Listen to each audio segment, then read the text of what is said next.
A very good evening, everyone. Welcome to Admiral Markets. My name is Chris. Today, of course, I'm presenting this webinar on patterns, beginning and advanced patterns for trading the markets with Nenad.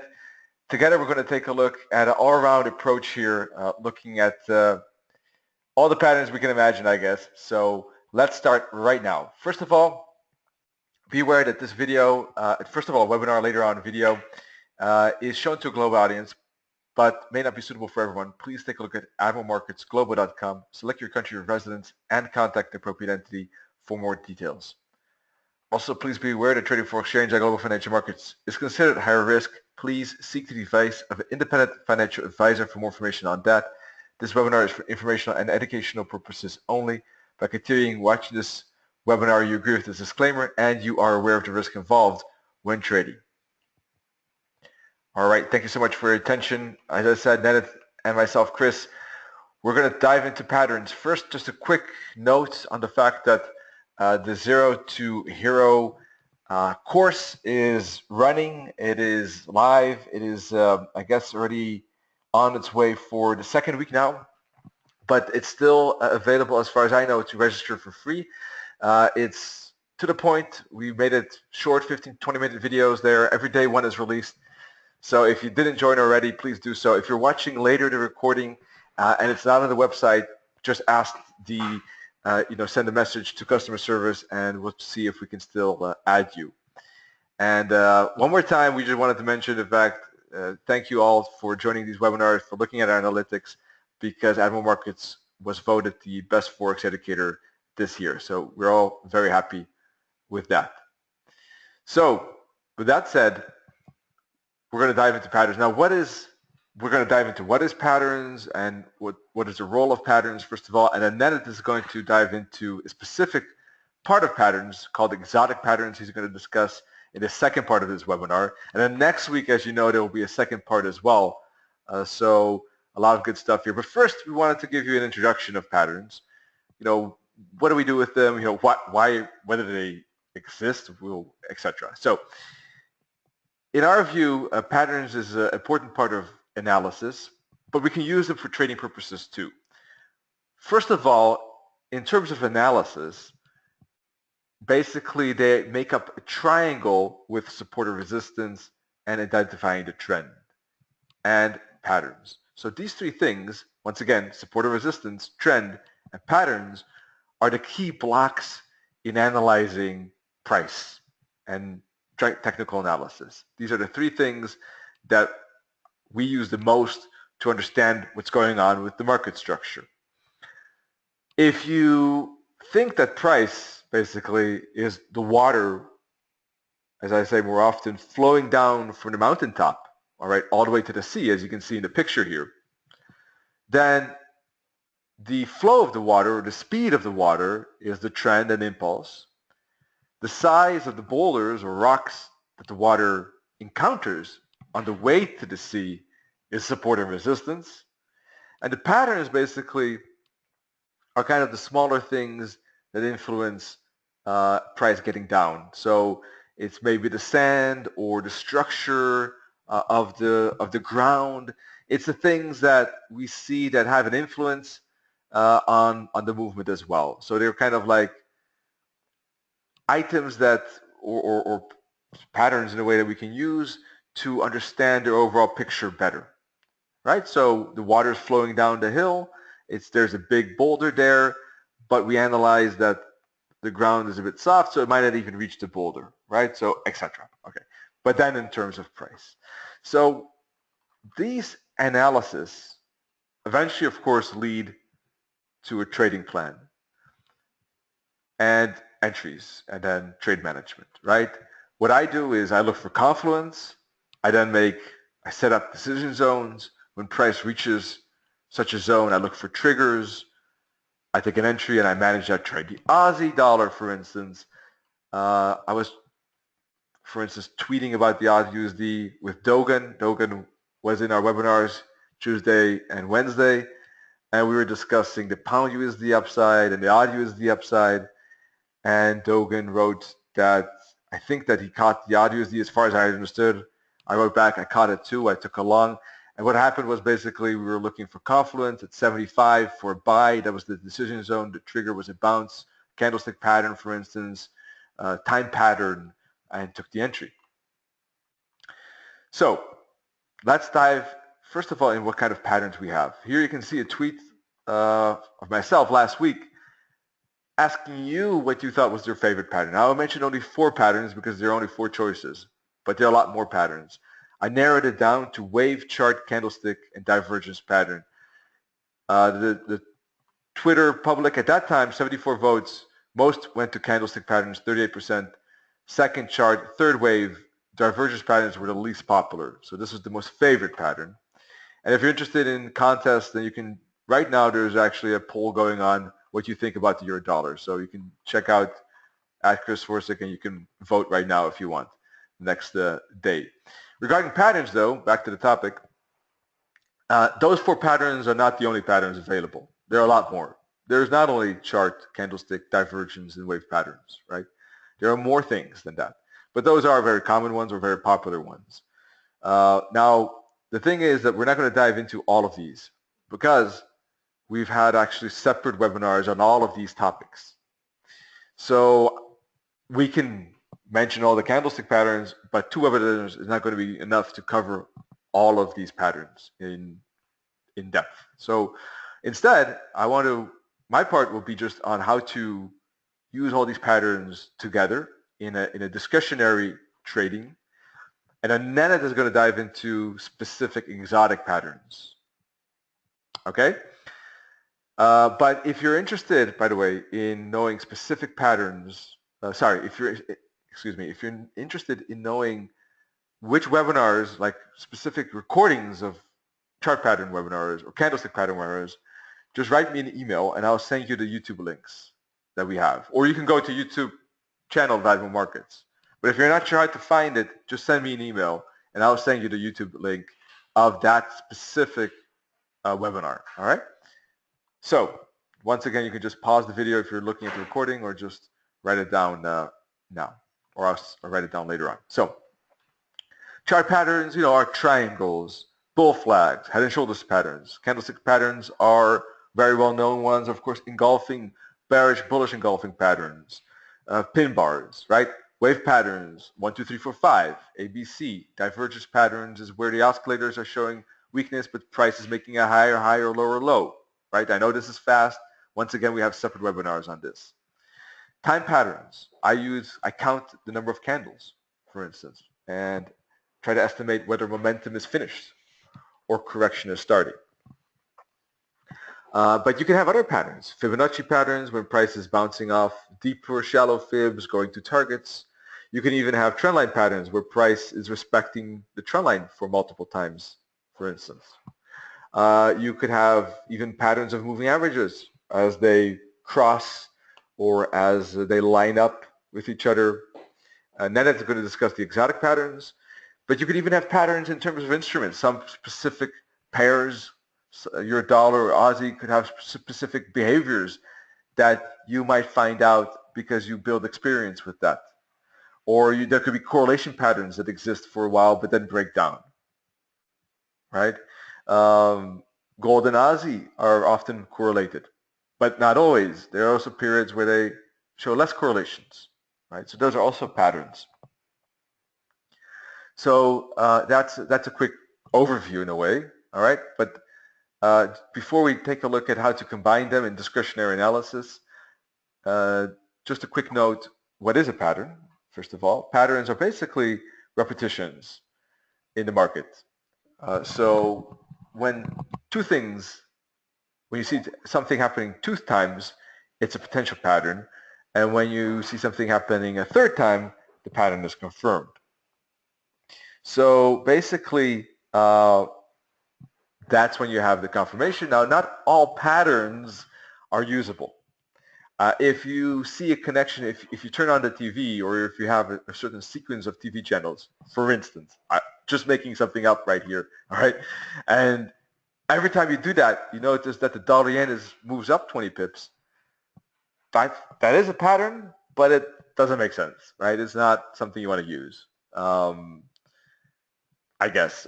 Yeah, I mean, it doesn't make sense. You want to, of course, use patterns that have a kind of logic to it, obviously. So any of these patterns might exist. There might be some correlations. There might be things that we discover, but they have no base in real market movement or market psychology. This sometimes happens when we dive into numbers, if we're using algorithms or we're using programming, and we get a bunch of data. Sometimes we kind of in that case, we lose the feeling for what is real and what is just more of a freaky coincidence. And so always check your hypothesis. I mean, is there this is common sense thing, really? Does it make common sense? Just check that. All right, so patterns can be basically confirmed, broken, invalidated, or we could get a false break, right? So when you get a pattern that's confirmed, like a triangle, for instance, you'll see the price bouncing off that trend line. Or in this case, with the channel, here on the left lower image, for instance, you'll see price bouncing off the top, the bottom of the channel in this uptrend channel, or the top of this channel. So, every time the price is respecting the channel lines, it's confirming the channel, right? But eventually this channel is going to break. And eventually that pattern would then not cease to exist, and it will be over. But sometimes that break will turn out not to be a proper break. And it could be a false break, and price could go back into that same pattern. And ultimately, there could be a pattern that we think may exist, but doesn't get confirmed and turns out to be invalidated. You see that often with waves, right? A 1, 2, 3, 4, 5 pattern. You think it's the start of the one, the price pushes through wave 1, so it's invalidated, right? So this is useful information to understand basically when price is confirming our analysis, when we're validating our analysis, and when is it maybe interesting to trade. So we'll dive into that more. But these are basically what can happen with these patterns. All right. So these patterns can basically be used in a mixture with each other. So, for instance, wave patterns I use to understand the market structure, get a feeling for the trend and momentum. Wave patterns themselves are really combining impulse and correction. And next week, there will be a special on that you can, there's a wave ebook that's available, and you can download that through next week's article. There's going to be a special banner that promotes that. So if you want to know more about waves, you can click on that. Or we had a wave webinar recently, about 2 weeks ago. But that's what I use basically. Now not everyone uses that, that's fine, but that's what I do. Okay, so but I use then chart patterns for decision zones, right? So if there's a head and shoulders pattern, if there's a bull flag, I'm interested in price bouncing off the 38.2 fib or breaking that bull flag, for instance. Then the candlestick pattern I use often for triggers. That is my confirmation. So I have my analysis, right? I have wave patterns I discovered chart patterns, so I have an understanding of what has happened and what I think should happen. So the candlestick patterns are triggering, are confirming that. That's how I'm very close to entering. If the candlestick pattern happens at the spot that I want, I might enter right there. Or I might use time patterns because I see the candlestick pattern, but I zoom into lower time frames. I'm looking for a small hook back, for instance. So that could be then the entry. So these patterns, as you can see, are using at different spots. Waves and charts are analysis oriented. Candlestick patterns are more trigger oriented. Time patterns often are a mixture, but in this case, an entry. So this is how you can combine it. So if you look at oil here at this image, these two images at the bottom, for instance, let's start with the left lower corner bottom image. I hope you can see it properly. But oil was downtrend, strong bearish momentum, but there's divergence between those bottoms. So there is a purple line connecting the oscillator, purple line connecting price, that is divergence. So that means that price is probably going to make a retracement. When there's divergence, my rule of thumb is that price should go back to the long-term moving average, the 144 EMA in my case. So that's a pattern. First of all, we have a divergence pattern. Second of all, I'm expecting that divergence pattern to go back to the moving average at least in an ABC pattern, 1, 2, 3, indicated by those green arrows there, right? Another pattern, right? So I see that price after the first green arrow, right? So follow me, I hope you're following me here, but after the first green arrow, right, it makes a correction. That correction is slow, which I would expect for a correction, because once again, I'm expecting an A, B, C. So that's a time pattern, basically, that's confirming my wave pattern. All right. Besides that, there's a head and shoulders pattern, an inverted one, indicated by the black boxes there. You see that? Plus, there are trend lines, support and resistance trend lines that are basically indicating confirmation levels, right? The break above resistance would confirm all of this, but the break below the green would invalidate all of this. Plus, if we put a fib on that very first green arrow, it was, if I remember correctly, a 50 or 61.8 fib. I thought it was 50, but it could have been 61.82, right? So that's a fib pattern. So, all right, I don't want to scare people here maybe that are just starting out with trading, because that's a lot of info. So, hang in there with me. But this is eventually how you can combine it. Patterns are really stories. Combining different stories so you understand the structure of what's going on. Price is a story. Price makes movement, and we can build stories around that price movement. All these different stories are patterns. Patterns are, I think, the most interesting for me.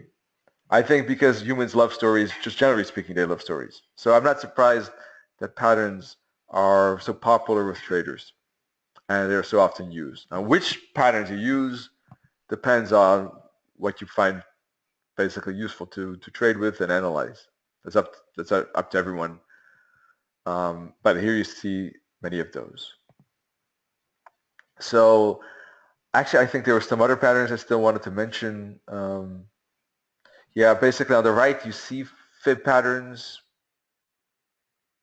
You see a 50 bounce indeed. And you see the price targets here with other fib levels.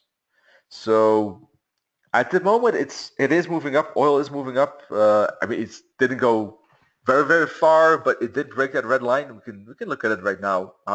This was, I think, a few weeks ago. We can take a look how it's looking right now. It made some movement to the upside, but it didn't reach the target as yet, though. That still remains to be seen. But so yeah, you see momentum basically here. Momentum not only to the downside, but you see momentum to the upside too, and corrections, right? Corrections here, corrective patterns here and here, but maybe here too. So this is regular divergence. This hidden divergence is when you have basically, let's see, I don't have an example here, but let's, I cannot picture it now. Let's see. Price is, all right, price is making a lower low, not a higher low, excuse me. And then the oscillator is making a lower low. Or not. That's what I think it is. We can ask Nenad. I'm a bit confused at the moment, but I think that is it. But we have our divergence pattern webinar available on YouTube, so we can get that link for you. All right. Let's take a look at the live charts. Oh, sorry, one more slide. Live charts. Do you have any questions? First of all, please use the chat. You can reach us directly. We're going to take a look at live charts, and once again, if you want any videos of these patterns that we've discussed, just write me an email or go to the YouTube channel of Admiral Markets right here, and we'll get you that. So this is the euro dollar, for instance, and we were looking at basically at a range for 2 months. There we go. Here since, well, what is it? No, here. That's August right here. We've been looking at a range for longer, but this specific range of the 4-hour chart has been lasting for 2 months between 113 and 111. Price is going sideways, but price did make lower highs, a flat bottom. It looked like a descending wedge, and eventually price made the first break. That was a false break in a way, but then the true break came later on, and we got a break of the descending wedge to the downside. That was a pattern that lasted long, 2 months. Still in the larger context, price is still within the larger range. Okay, we had a break here with some momentum, but ultimately, look at this. Price has been between 108 and 113 for 10 months, right? Price has been between 105 and 114 for 1.5 years, right? So that's why when I asked your opinion about the euro dollar through the Twitter poll today, my opinion is that I personally think it is probably still in a triangle, or we'll see more information by the end of 2016. Now that could change. My kind of confirmation level or invalidation level, if I'm expecting a triangle, would be if price really accelerates a lot and they see a lot of momentum and it falls to 108 with a lot of speed. Then, things could be different. If we see a bear flag, all right, then we see momentum patterns, we see bear flag patterns. All right, then these support levels are probably not going to be that important, and we might see the break of these support levels and the start and the continuation of this momentum and the continuation of this downtrend. So that's how I am looking at it. For the moment, when you look at the entire range, I think that 109.40, 107.50, still very strong levels. And ultimately now, at this moment, I don't see enough momentum in this green zone. But that could change depending on how it continues and approaches these support levels. So I'm more, the majority think at this moment that it's a downtrend. And I'm talking about a major downtrend here, really about this type of downtrend, right? I think it's too soon, but as I tried to explain, I have certain things I'm looking for that would then change my current opinion. It would validate it, and I would adjust my analysis as it goes along, right? So I'm always adjusting, not always, but I have analysis, I have confirmation and validation, and when it's needed, I adjust it. Using the most recent market info always, of course. So, that's how it goes. It's always, in that way, the story is always developing because price is always, is developing 5 days a week at least. So, from this point of view, I was expecting a bounce at 110 today because yes, we had a strong breakout. But 110, there's a trend line, there's a psychological level, it's a decision zone. So I was expecting a bounce, but as you can see, it took long because I expected a bounce here. It didn't happen. We still got one more lower low. I did say be careful because it could inch lower, and it was kind of making a exhaustion finish there, and now we're seeing some upside. So that's, for instance, a pattern that broke, fell down to the support level, and is bouncing. So ways to have traded it could have been, for instance, the pattern break itself, the pattern after the pattern. Sometimes I say I look for a pattern break, a chart pattern break, and I look for a smaller chart pattern after the bigger chart pattern break, right? So I'm using chart patterns twice, but on different time frames. All right, so this is basically trading chart patterns as a trigger. All right, So as you can see, there are a lot of combinations possible. I myself, and that depends on how you want to trade it discretionary. I use wave patterns for trends. I use momentum and correction patterns for immediate direction. I use Fibonacci patterns for bounce spots and targets. I use chart patterns for triggers and analysis, both basically. Time patterns for entries, candlestick patterns for confirmations. Candlestick patterns for me are very, very important. They are really, really key because they confirm what I'm looking for.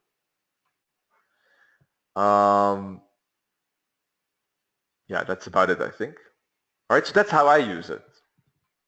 You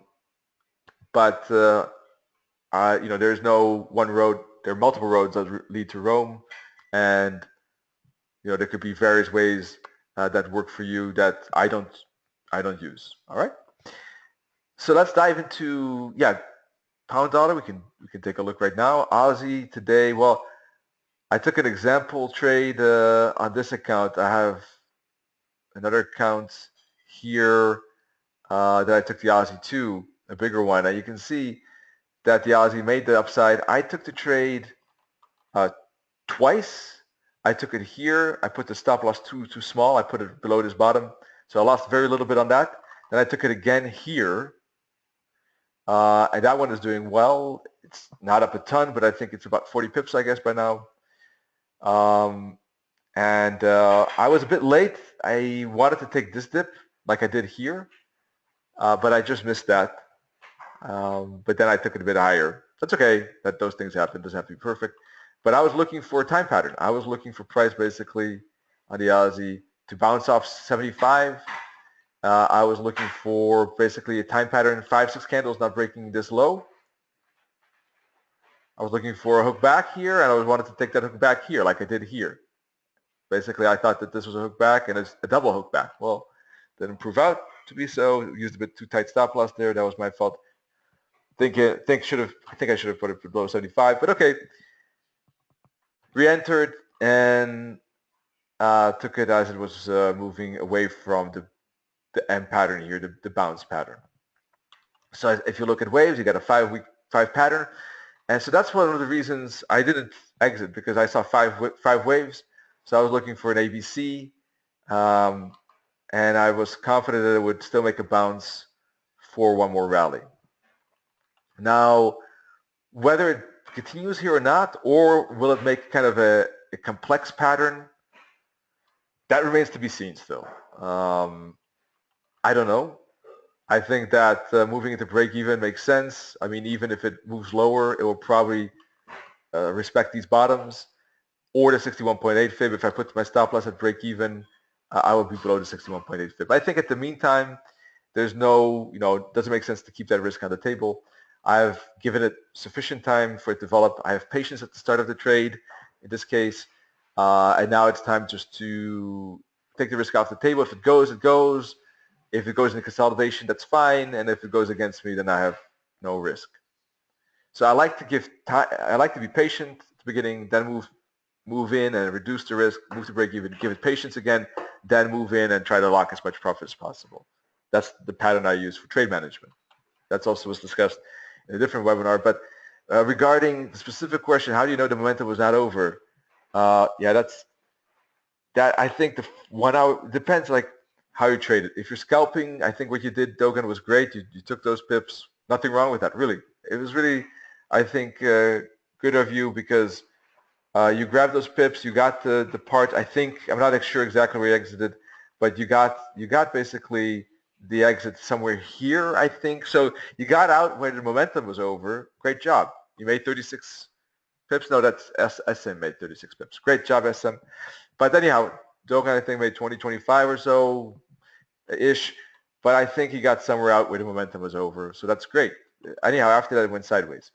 Reason why I still stayed in was because I'm expecting a bigger bounce off the 4-hour triangle bottom. I would like the price to get back to the top of this triangle, or I may exit just at the end of this trading week due to time factor. I don't know, maybe I'll hold it over the weekend, but probably not. That could be another reason. Well, and I have to see how price responds. But the reason is I'm expecting a bigger bounce, so I wanted to stay in. So I was looking at these 4-hour candles, and these look good. 1-hour candles here, higher highs, continuous higher highs. So if 5 to 6 candles, for instance, do not break this high, then I might be worried that a bigger consolidation could happen. Now we're 1, 2, 3, 4. This is the 5th. So next hour or two, if it doesn't break, then I might be more inclined to take profit. It depends on the situation and structure of the market, because if I'm expecting a massive bounce, I might sit out this consolidation and wait for the next impulse. If I'm less confident about this trade and I see momentum but then a consolidation, then I might decide to grab that profit. So it depends on the context which of the two I prefer. But 5 to 6 candles in this case, we got higher highs. So generally speaking, 5 to 6 candles, I give it the time because that's, when the momentum is still on my side to the upside in this case. Oh, Dogen made 32 pips. Great.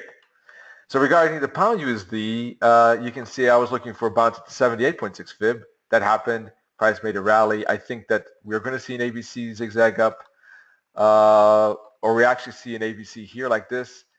So I'm expecting upside, but at this moment, this is pretty choppy. So I'm running out of time anyhow at this moment. So I think that at this point, I don't like this choppiness. I would just wait till tomorrow, take a fresh look at it again, and see what happened overnight, to be honest. And I would say take a look at my wave analysis, maybe what I expect with the pound. What could happen is maybe a correction like this and then another bounce up, for instance. That might be my best bet, but I would probably just wait till tomorrow. But I have a wave analysis. I'll show you what I think tomorrow. Regarding gold, and then I'll pass it over to Nenad, and he's going to take a look at exotic patterns. Gold is, no, it was not gold. It was oil, sorry. Oil here. We were looking at this weekly. So remember, we're looking at the head and shoulders, among other things, and price is breaking this trend line, but it really just broke very recently, didn't it? You can see it's challenging now this top. So let's see.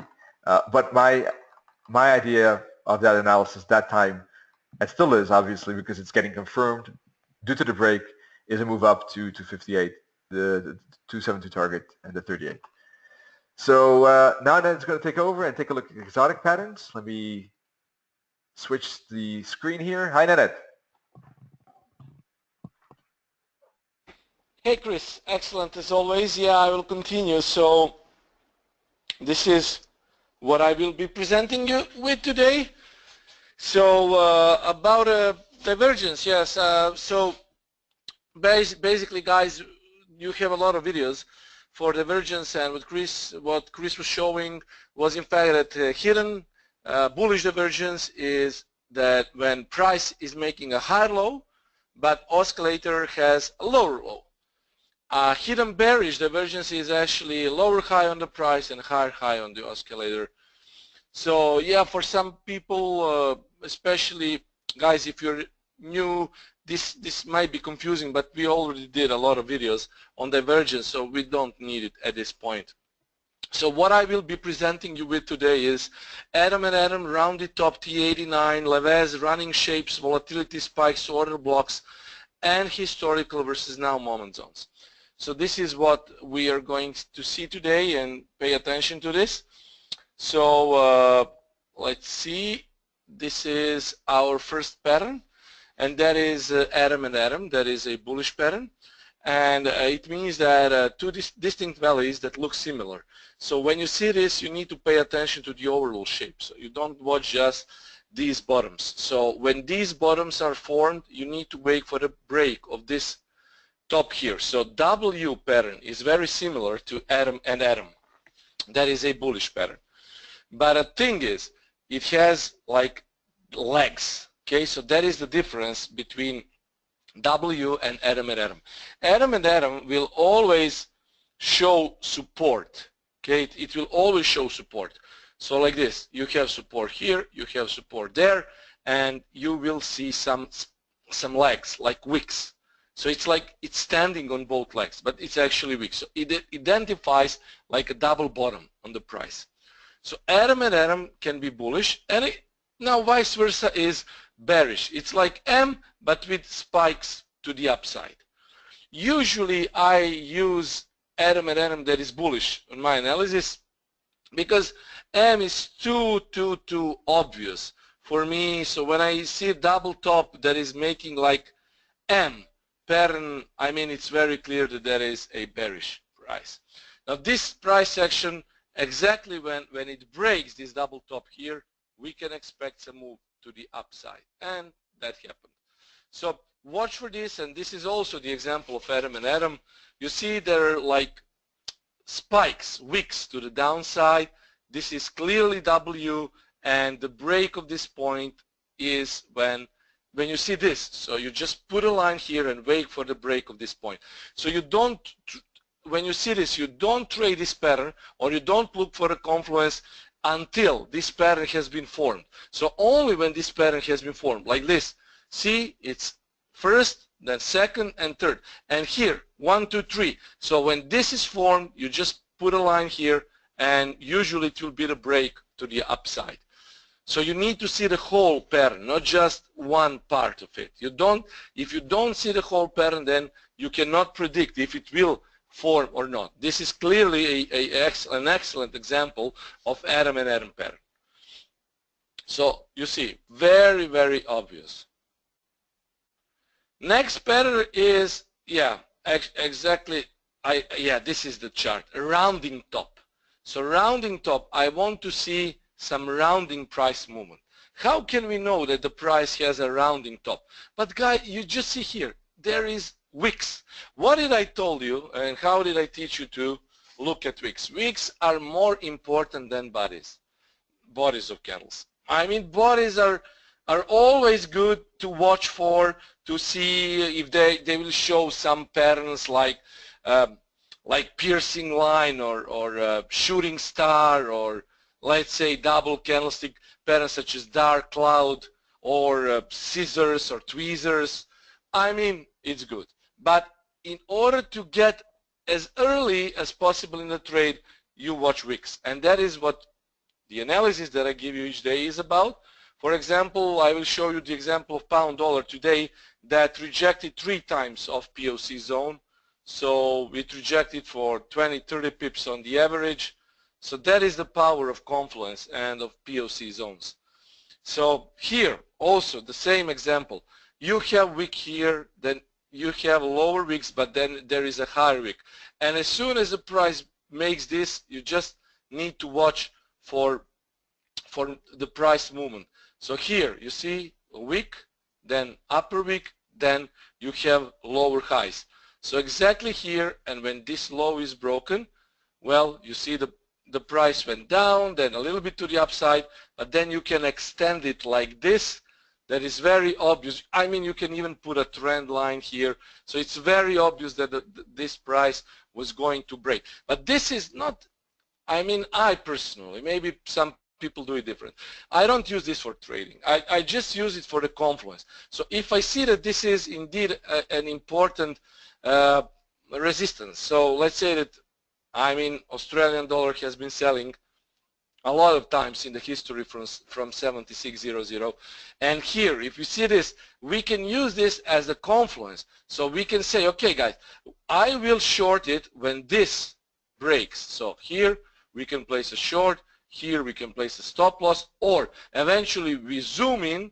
Now let's say that this is 1 4-hour time frame, for example.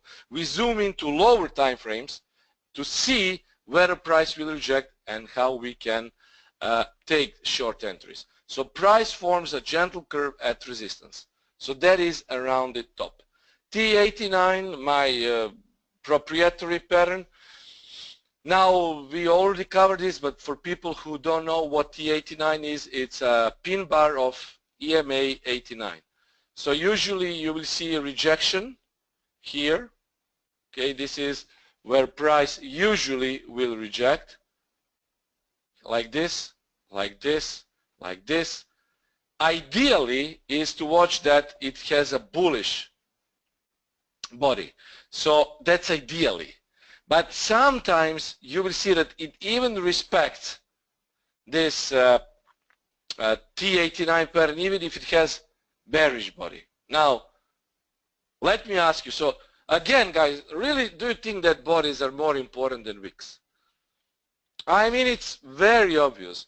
If you are a price action trader, or if you watch price action, that wicks are more important than bodies. I mean, there is a lot of examples on, if we compare now moment to historical moments, where we can see easily that these wicks are much stronger than bodies. So I like to see pin bars. I really like to see pin bars, but there are some rules. Pin bars inside, outside, outside, inside Bollinger Bands, and pin bars that are in a confluence with historical support resistance, but EMA 89, like T89 pattern. So you see, here in this example, the body was bearish, but watch what happened. I mean, this is huge.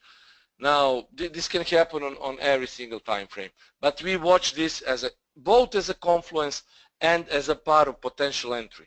Because let's say that this is daily time frame.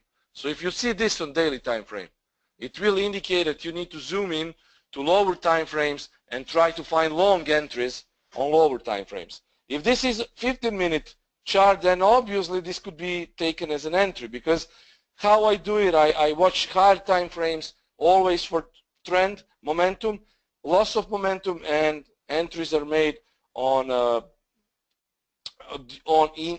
within POC zones that are usually 1 hour, but that is POC. So daily 4 hour, 1 hour, drill down, top down analysis. I mean, we will all do that when live trading, of course, starts. I think it should be when we finish our price action trading school. So it's like maybe in 2 months. So I think that we will have some setups also during live webinars. So we will see. Low volatility zones. Well, low volatility zone is, simply put, historical support resistance versus now moment. And if you see that the price has been rejecting in history like this, and let's say that this is now moment, if you see that price is hesitant to drop, but in fact this was where bulls showed, because again, wicks are more important than bodies, and these are bulls. These are guys, institutional buyers. Remember this, what I'm saying. This is institutional buyers. These are not retail traders. These are banks, funds. So they're always first to enter the market. This is retail traders. So here, you want to trade as early as the bank, right? So you don't want to get too late in the market.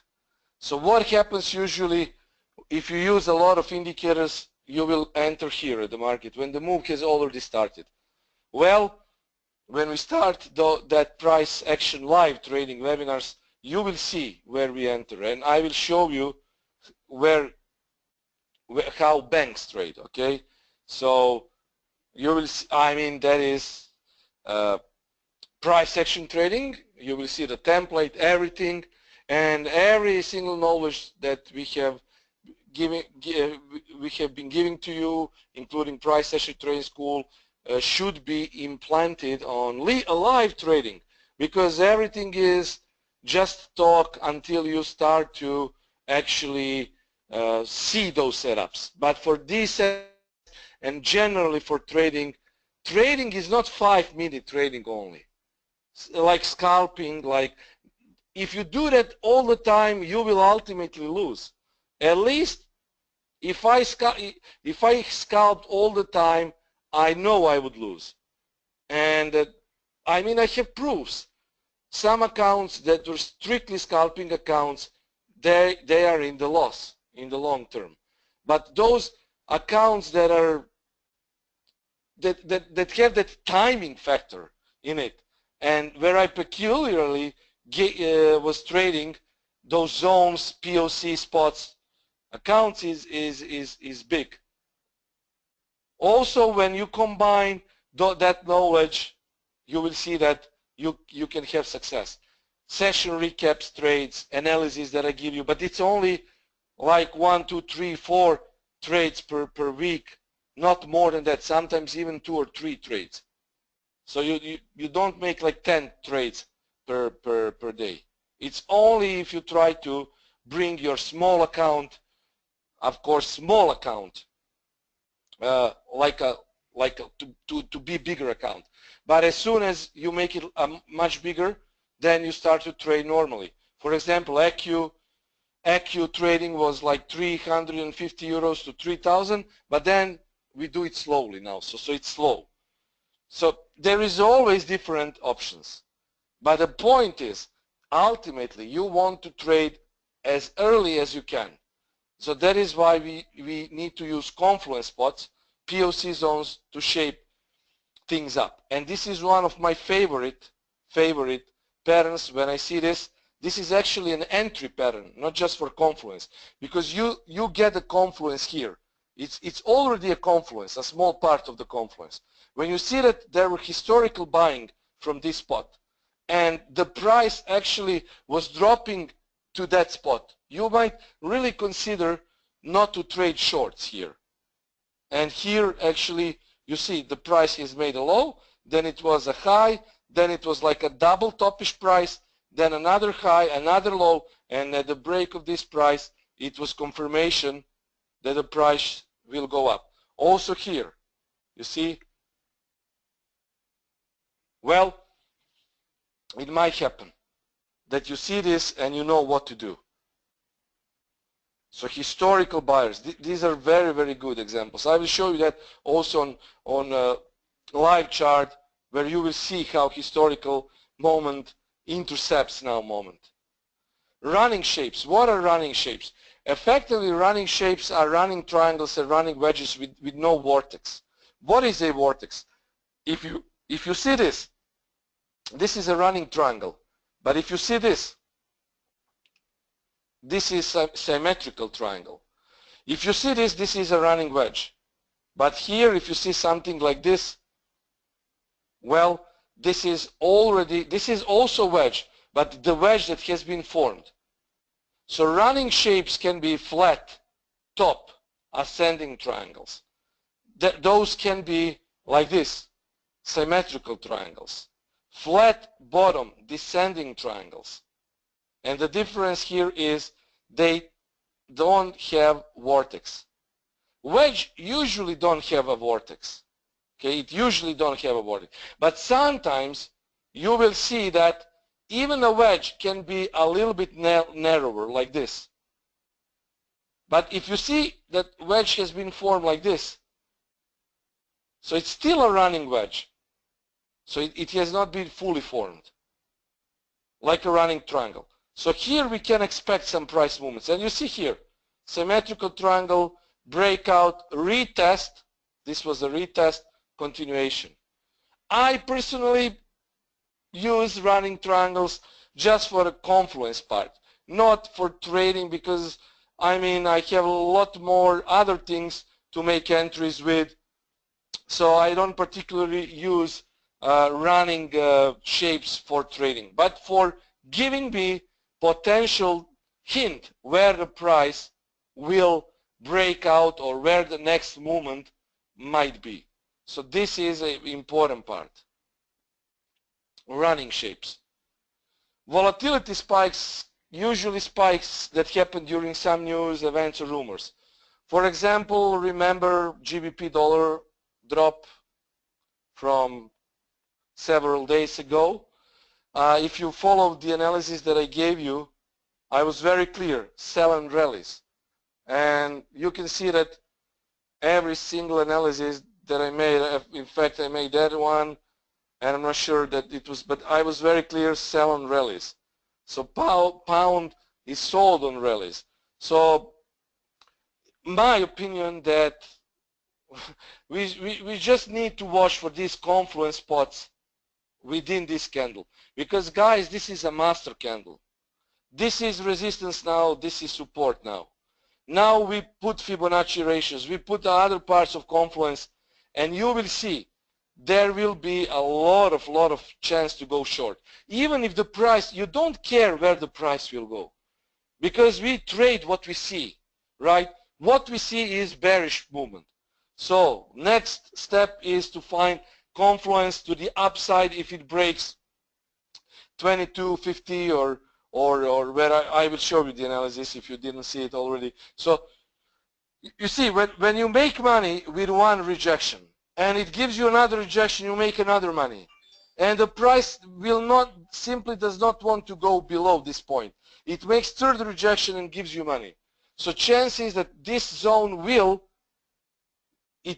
break and next zone will show to the upside. So but overall bias is bearish on pound. I personally don't make counter trend opportunities. I don't care about counter trend here. I really don't want to be caught in something like this. Why would I trade something that banks are doing otherwise? I already explained in the blog what could have been the cause for this. Fat finger error. Maybe a bank. Maybe a central bank. Well, guys, there is a lot of things. But the thing is that it was a huge money, or it was huge money compared to retail money that was set during low volatility period during between New Zealand and Tokyo session. So someone may sold it, and this is what we had. So guys, now for me it's very clear. Sell on rallies. This is resistance, this is support. This is the master candle. So the price will go probably like this. If it wants to go up, it will be rejected again. So I don't care to find any counter trend opportunities here, really. Only trend is allowed. And that is what I'm focused now. Finding trend trading opportunities on GBP dollar and on GBP crosses generally. Bearish order block. The low of bullish candle prior to move down. Well, you will find a lot of these examples in my analysis. A lot of. Almost every second, third analysis, maybe even more than this, has these lines. I mean every second, I think. Or maybe during last couple of weeks or days or months, it was, I mean, I use this very, very frequently. If I spot this on the chart, I will always mark it. For me, this is very important. This is bearish order block. So what happens usually, this is today's price action. So you see the price hits, even this is good to be confluence for itself. Price hits it, goes down. Price hits it, goes down. Price hits it, goes down. So what happened today? I mean, for me at least, that is why I gave you the analysis. It was very, very clear. The price was hitting our zone. That was the zone to sell. And here, POC zone was 22, 25 to 50. It hit here and rejected the bottom of this zone. It rejected 2 or 3 times for 20, 25 pips. I actually traded this. I took like 35 pips today on pound shorts. So here, it was rejecting a couple of times. Now it's end of day, so it might go up, but I'm interested to see what will happen tomorrow, just prior to London Open. If this zone is respected, if the price does not break higher during Asia, the chance is that it might drop again, test this zone again, and then it will be decided whether it will go for the next retracement and sell, or it will proceed down. But today it was more than enough, 30, 35 pips from these rejections. So, and this was, yeah, the previous analysis was very clear that it's sell on rallies. And here we had actually, this was low liquidity stop grabber. It's also one of the patterns that is triggered when multiple stops have been hit, and it can be also when a lot of traders actually exit from their long positions, but this was not the case. Actually, all stops were collected below, so this was stop grabber. But you see, it's very, I mean, really, guys, do you really trade pound to the long side? After this, I don't know. I mean, I'm very unfortunate that I didn't have any positions at that point. But well, one thing is clear. I don't trade, and I will not make any counter trend setups until I see that it can be, that those setups can be very, very, very good. I mean, if you traded counter trend or you had some longs placed here, the chances that your account has been wiped. I mean, I really don't know who would really like to have all these. And this is even not because the spike was even lower. So this is just ECN, but ECN is not, you know. So the chance is that the spike was even to 1.18. So the thing is, my opinion is sell on rallies.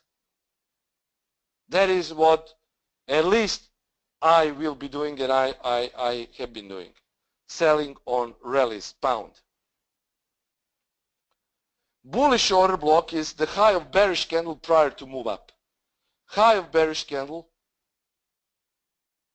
price going up, retesting this, small drawdown, retest, dropping, retest, dropping below it, retesting it from below, also strong, then going above, breakout, retest, going below, you see retest.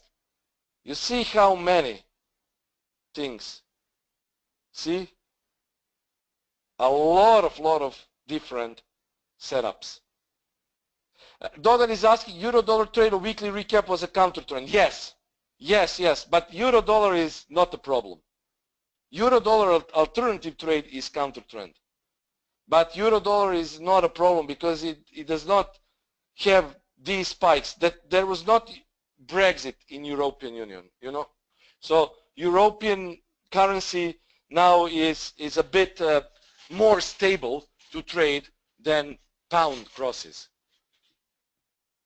So the thing is, yeah, I mean, you can trade counter trend on euro dollar if you find setups, but the main point is with pound dollar, that is the risk, guys. You need to know about market risk. I was mentioning a lot of times in on my webinars and on my those blogs that you should be very, very careful when you trade against market. So market risk is very big for pound crosses. But guys, just open pound yen and pound New Zealand, pound Swissy, and see. I mean, the move was much bigger than pound dollar. So pound dollar is just, it has a dollar as a cross, but those minor crosses have much bigger ATR and much higher ATR and movement than pound dollar. So I'm not just talking about pound dollar. I'm talking specifically about all pound basket, okay, basket of currencies. So that is what can really make you trade against the market. Those risks that you maybe are not prepared for, okay? So you should be definitely paying attention to that. Also now I will show you on real chart how it looks like. So just try to spot these few things, and I think that I mean, this is very clear. All are those important historical versus now moment concept here. Okay, so first dollar CAD. You see dollar CAD here. And what actually happened here was, here, just go to the past. Okay, watch this. Watch this. So, I mean, I don't know how many of you are actually using these principles, but this was very, very, very clear. Selling here, selling there, a lot of times in the history. Here, okay, this is what I wanted to show you. Let's see pound dollar, for example. We can do this real time, no problem. So we just need to open blank template, okay, here, and find, for example, next spots. You just need to watch in the history, guys. This is 4 hours. So let's see if this zone, maybe next zone could be good also to sell into. But you need to zoom out and watch if something happened in the history. Obviously it didn't, because you see it's very low. But it could happen in now moment, because this is history now. This is shorter history.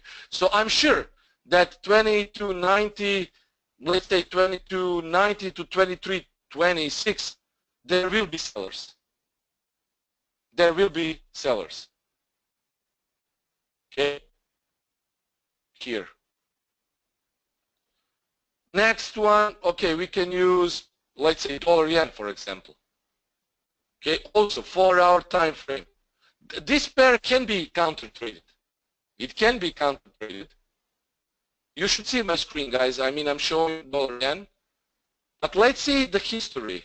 I mean, it's already happened, but this 4-hour candle is rejected. But watch the history here. Watch, okay, this is short-term history, but watch here. A lot of rejections here. Okay, here, again, rejection. I mean, this is not small rejection. 80 pips. Okay, this, to the upside, this was very close. You just go and search the history. You can do this as many times as you love. Where is potential selling spot? Go on daily. Try to watch this. Okay, this is W bullish, you see? So what I would say here, if this candle, daily candle, closes above this point, I would be bullish on dollar yen. I mean, when I look at the chart, I don't use so many things to give me potential trading opportunity, really. I don't need it. Because for me, it's clear. If daily candle closes above this spot, this is W, this will be bullish, it will go up. So then we go to lower time frames and try to watch for confluence to trade to the upside. Where could it be sold then? Okay, so we are bullish, but where we could sell it? Just try to see previous zones. Okay, previous zones. Okay, this is where next possible zone is. Okay, here. If we see a bullish close, there will still be enough room to support, to resistance. So here, bullish close above this region, we still have the possibility to actually make 110 pips. That is not bad concerning how dollar yen was. It does not have big 8 pips, so it's good. So here, potentially, let's see in the past, okay. See in the past, here, a huge rejection to the downside. Huge rejection to the downside. So history is telling us that you could sell. I don't think that screen is frozen. You should see my screen, so I mean, I'm showing my screen, so I think it's okay. So these things I use for spotting out the confluence, guys. Okay, that is what I use to spot out the confluence. We don't need so many indicators to do that. I mean, you see my POC zones. It uses 4, 3, 4, 5 eventually points of confluence. But these are not indicators. That is price action in its full sense. So very, very, very, very clear. Also, what I wanted to show you is one more example of let's see what dollar CAD has been doing. Let's see dollar CAD. Dollar CAD is here, and very clear, guys. I hope that you took that trade. I said on previous session recap that you can actually sell it from 32.50. So here we had a high of this candle that was 32, 37, 38. So clearly this was the zone, and you see what was the rejection. You see it was good for 50, 60 pips. So this was dollar recap trade. Okay, see here. I mean, it's not that easy for me to analyze what might happen 1 or 2 days after. But when you master the price action, you should know how to do it yourself. I mean, it's a lot easier to use indicators, right? Because indicators do that job automatically for you. But that is why not many people can trade price action and not many people can analyze it. No, this is dollar CAD screen, Mario. You should see dollar CAD screen. I'm showing dollar CAD. Can you see, guys, dollar CAD here? Just tell me what you see. I mean, we are already over the time. I will dollar yen. No, it should be actually it should be dollar CAD, not dollar yen. I don't know why dollar yen. It should be dollar CAD. So here again, I'm showing stuck on UJ. I don't know what is with Citrix, but okay, it doesn't matter, guys. Just go to 11th of October, 12 o'clock candle, and you will see rejection from the spot where I told you to sell on session recap. And just go back there in the history and you will see a lot of historical rejection from that spot. Exactly 6th of October. And you will see what I'm talking about. So yeah, already over the time. So again, guys, if you have any questions, don't hesitate to ask us. New webinars from next week.